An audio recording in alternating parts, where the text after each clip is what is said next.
In the late 1980s, a quiet scenic road in Virginia became the stage for a chilling mystery. 8 young people dead and no witnesses, no obvious motive, no arrests.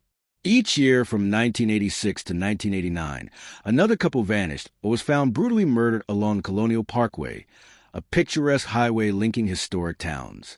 Locals were terrified. How could so many people be killed with zero leads? It all started on an ordinary October night in 1986. 2 close friends, 27-year-old Kathleen Kathy Thomas and 21-year-old Rebecca Dowski, drove out for a quick meal and a drive along the Colonial Parkway. They never made it home.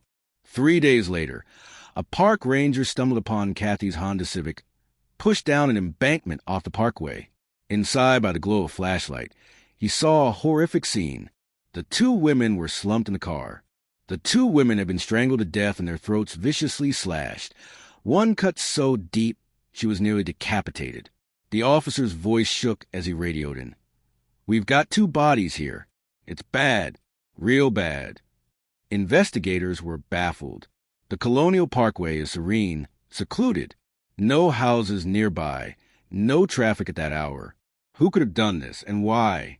The crime scene offered disturbing clues. The killer had even doused the car in diesel fuel and tried to burn everything, but the flames never caught. There were no signs of robbery or sexual assault. Kathy's wallet was on the floor, as if she had been about to show her ID. It was a crime of terrifying rage and precision, yet there was no apparent motive. As the Thomas and Dowski families grieved, the case went cold. But the horror on the Colonial Parkway was only beginning. A year later, terror struck again. On a rainy September night in 1987, 20-year-old David Nobling took 14-year-old Robin Edwards for a late-night drive.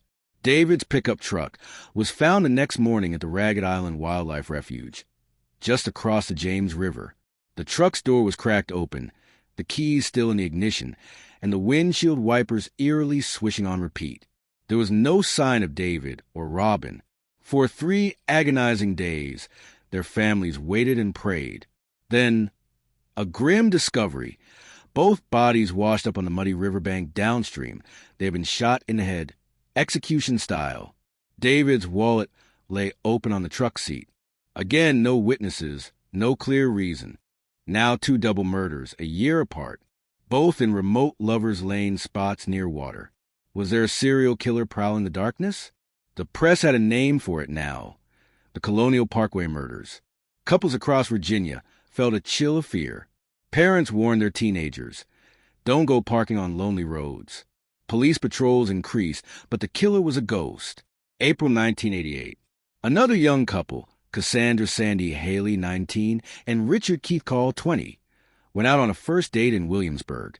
They saw a movie, attended a party, and by midnight, they were driving along the Colonial Parkway. By dawn, Keith's Toyota Celica was found abandoned at a York River overlook not far from Kathy and Rebecca's murder site. The car was intact, but it felt wrong. The doors were open, the engine off, and on the seats lay a woman's purse, a man's wallet, and a few items of clothing. The keys were still in the ignition. Investigators brought in search dogs, and the dogs traced the couple sent down toward the river. Then the trail went cold. Sandy and Keith had vanished without a trace. To this day, their bodies have never been found. 3 pairs of victims in 3 years. The pattern was unmistakable and utterly baffling. One couple strangled and slashed. Another pair shot and dumped in a river. A third simply gone, as if into thin air. Law enforcement scrambled to find a connection. Was this the work of one serial predator, or several violent crimes happening by coincidence? The MO kept changing, making it hard to say. As one investigator put it, it was either one incredibly versatile killer, or 4 different murderers who all disappeared without a trace. Behind the scenes, investigators began to consider a chilling theory. In each case, the victim's cars seemed staged, often moved from the actual murder site and found with windows rolled down and wallets open, almost like they'd been cooperating with someone in authority. It looked like the couples might have pulled over for a police officer, except this officer was a killer. "What if it's one of us?" one detective whispered, voicing the fear no one wanted to say out loud. The idea that someone posing as law enforcement, or worse, an actual rogue officer, could be preying on young couples cast a shadow of suspicion over every badge in the region. Not everyone bought the police impersonator theory. David Nobling's father, Carl, believed it might have been wrong place, wrong time, just a tragic coincidence. "My theory is that David saw something he wasn't supposed to see," he said. Labor Day weekend 1989 marked the final suspected attack. Anna Maria Phelps, 18, and Daniel Lauer, 21, disappeared on a drive along Interstate 64 to Virginia Beach. Lauer's Chevy Nova was found abandoned at a rest stop in New Kent County, but the couple was nowhere to be found. 6 weeks later, their remains were discovered in the woods not far away, wrapped together in Daniel's own blanket. The killer's rampage suddenly stopped after this night.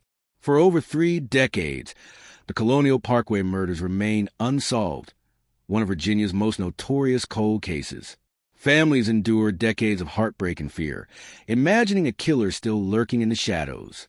"For 36 years, we lived in a vacuum of the unknown," one victim's family later said. But in 2023, the investigation took a stunning turn.